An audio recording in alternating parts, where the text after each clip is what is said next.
host, Miss Rizky Negwita Hana, SS MPD. This time, I will present material with the theme of applying biotechnology in various fields. Well, friends, before we step into the care material in word nice, if we all know what biotechnology itself was like. Biotechnology is a branch of science that studies how to us living organisms in carrying out production process to produce goods and services that are beneficial to humans. Well, we already know what biotechnology is like. Now, we step to find out the application of biotechnology in various fields. The first, application of biotechnology in the food sector. The second, application of biotechnology in the health sector. The third, application of biotechnology in the environmental field. The fourth, application biotechnology in the mining sector. The fifth, application of biotechnology in the agriculture. The sixth, application of biotechnology in the field of animal husbandry.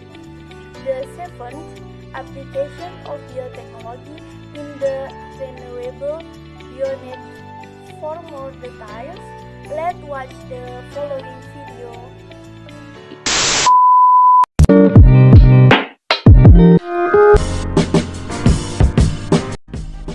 Bioteknologi pangan adalah bioteknologi yang digunakan untuk menghasilkan produk makanan dengan memanfaatkan mikroorganisme. Beberapa contoh produk bioteknologi di bidang pangan yaitu tapai, yogurt, keju, tempe, kecap, roti, dan minuman beralkohol. Bioteknologi banyak diaplikasikan dalam bidang kesehatan atau bidang medis, misalnya pembuatan antibiotik, insulin sintetis, dan vaksin. Melalui bioteknologi, ilmuwan telah dapat memproduksi hormon insulin sintetis seperti hormon insulin yang dihasilkan oleh pankreas manusia.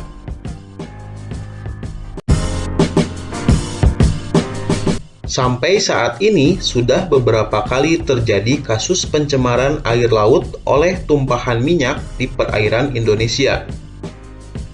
Pencemaran minyak di lautan dapat berasal dari ladang minyak bawah tanah, operasi kapal tanker, perbaikan atau perawatan kapal, tangki bahan bakar kapal, kecelakaan kapal tanker, dan limbah industri. Pencemaran air laut oleh minyak dapat menyebabkan ikan, kepiting, udang, dan terumbu karang menjadi mati. Lapisan minyak tersebut akan menempel pada permukaan rumput laut serta tumbuhan laut lainnya, sehingga mengganggu proses respirasi dan fotosintesis.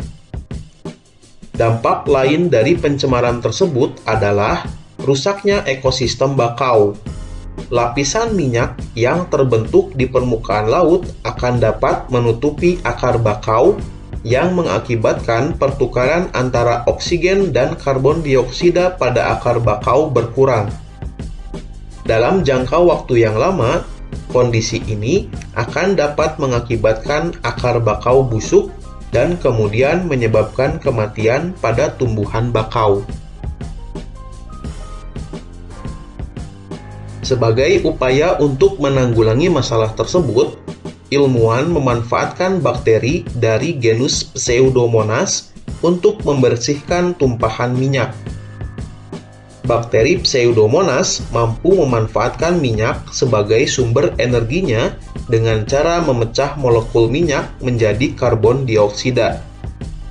Namun, yang dilakukan bakteri tersebut membutuhkan waktu yang sangat lama. Untuk mempercepat proses tersebut, ilmuwan menambahkan formula yang mengandung senyawa kalium fosfat dan urea sebagai nutrisi tambahan bagi bakteri. Pemanfaatan bakteri untuk mendegradasi atau menguraikan polutan yang mencemari lingkungan disebut bioremediasi. Selain untuk mengatasi pencemaran di laut, bioremediasi juga banyak digunakan untuk mengatasi pencemaran di perairan seperti kolam atau danau. Selain menggunakan bakteri, penanggulangan pencemaran lingkungan dapat menggunakan tanaman tertentu. Misalnya, eceng gondok dan bunga matahari. Teknik tersebut disebut fitoremediasi. Modern bidang pertambangan. Bioteknologi modern adalah bioteknologi yang menggunakan teknologi reproduksi atau rekayasa genetika serta alat-alat yang canggih dalam menghasilkan berbagai bidang kehidupan. Salah satu bidangnya adalah pertambangan. Lalu contoh metode bioteknologi di bidang pertambangan adalah pertambangan logam. Penerapan bioteknologi modern dalam pertanian berpotensi meningkatkan produksi tanaman budidaya dan mengurangi pemakaian bahan kimia berbahaya seperti pestisida. Melalui rekayasa genetika, suatu tanaman dapat direkayasa agar dapat tahan terhadap serangan hama atau bahkan membunuh hama yang menyerang tanaman tersebut, sehingga dapat meningkatkan hasil produksi.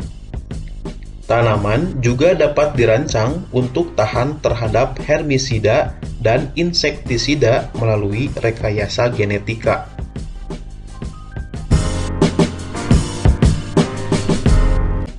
Selain di bidang pertanian, bioteknologi juga banyak diterapkan dalam bidang peternakan, yaitu dengan dikembangkannya hewan transgenik melalui teknik rekayasa genetika. Pada awalnya, hewan transgenik merupakan bahan penelitian para ilmuwan untuk menemukan jenis penyakit yang menyerang hewan tertentu dan cara penanggulangannya. Namun, saat ini ilmuwan telah menggunakan teknik rekayasa genetika untuk berbagai keperluan dalam bidang peternakan, misalnya peningkatan produksi susu.